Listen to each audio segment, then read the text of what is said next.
Our deepest fear is not that we are inadequate. Our deepest fear is that we are powerful beyond measure. Now, I'm Toastmaster, fellow Toastmasters and guests. It is my honor today, no, it's my privilege today to come before you and speak about a topic that I have so much passion in my heart for. But before I do that, let's talk about this phrase or this quote here by a young lady by the name of Marianne Williamson. Our deepest fear is not that we are inadequate. Our deepest fear is that we are powerful beyond measure.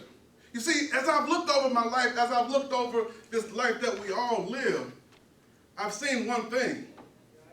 I've seen fear. I've seen fear at its best. I've seen fear at its worst. And fear always does the same thing. What is fear?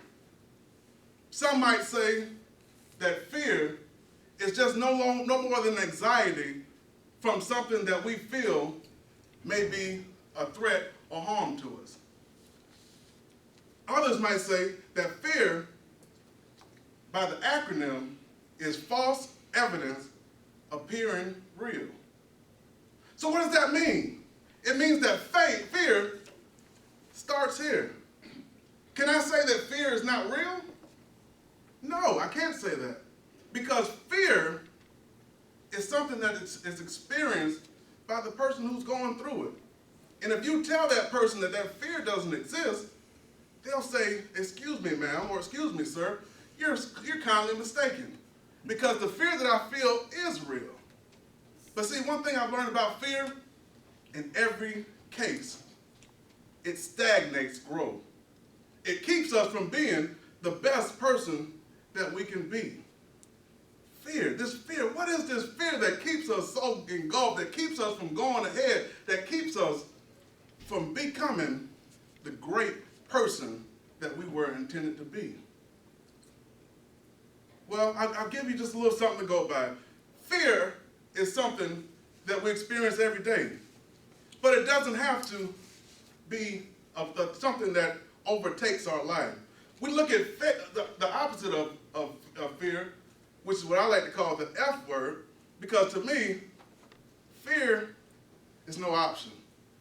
Because I've chosen faith in its substitute. And that's the two choices that you have. You can either let your fear run you, or you can put your faith in charge.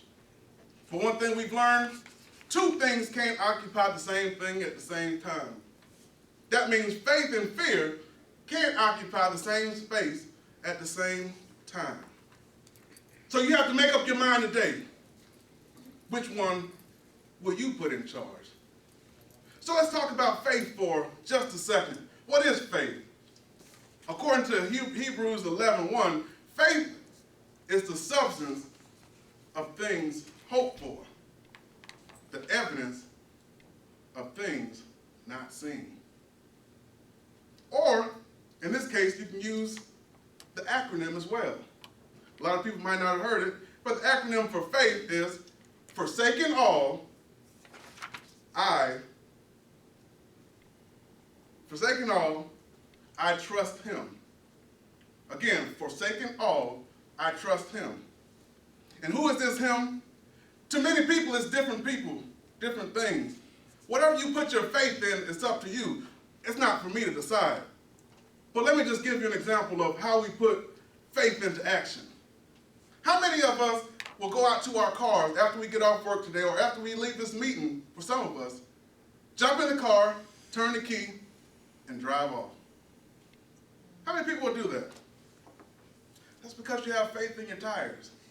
You have faith in your engine. You have faith in the driver who's driving. We have faith in all of these things and don't realize it. I want you to think back. And for some, it's a think back a little further than others. Let's think about the time we first learned how to ride a bike. As our parents followed behind us, and we knew that they were there. So our trust and our confidence was at an all-time high. But when they let go, it wasn't always that we noticed it right away. But when we do look back and notice they're not there, we begin to panic. That fear kicks in. I'll give you another scenario. As a kid, I used to do little dangerous things, scary things sometimes. And one of the things we used to do, we used to drive down dark streets and turn off the lights for a little while. And it's dark, complete darkness. Now, how many people would want to take this same darkness from, say, Jacksonville to California? It would probably be almost impossible.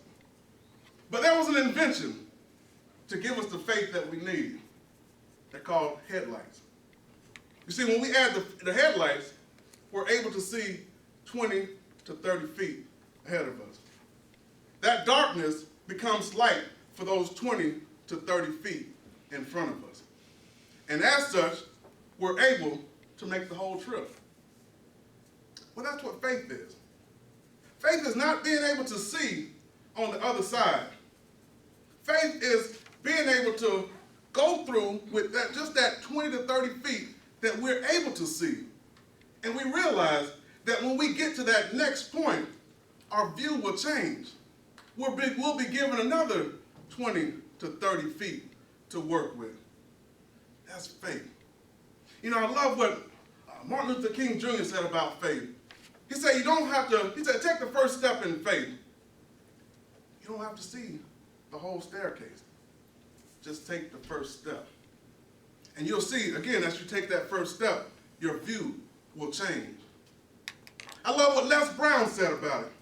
Les Brown said, too many times we're not living out our dreams because we're too busy living out our fears. And that's what happens. Again, but like I said, the choice is always yours. You can either, A, put your fear in charge and keep yourself from the greatness that's in you, or you can choose to use the real F word, faith.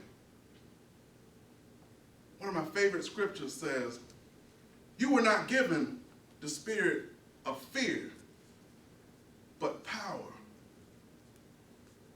and of a sound mind. But of power and a strong mind. You were not born to lose. You were born to win by the spirit of faith. And I challenge you all to decide which one you'll use.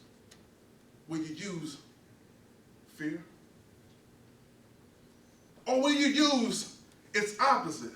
Because as we know, without faith, it's impossible to please him. Who is this him? That's for you to decide. But I challenge you to definitely put your faith in charge. Madam Toastmaster.